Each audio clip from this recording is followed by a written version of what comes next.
Hello friends, in today's video I'm gonna be walking through how to add drop down menu in Shopify. But before getting started this video, make sure to subscribe. How to 1 minute. So as you can see right now, I don't have any drop down item on my menu, and now I'm going to make a drop down menu for contact item. So open your Shopify admin panel and go to online store and select navigation, and I'm selecting my main menu.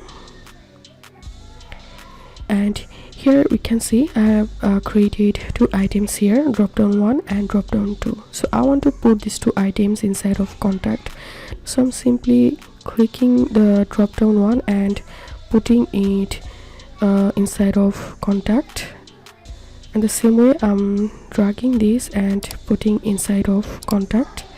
Now clicking on save, and now reloading my website, and here you can see I have successfully created a drop down menu.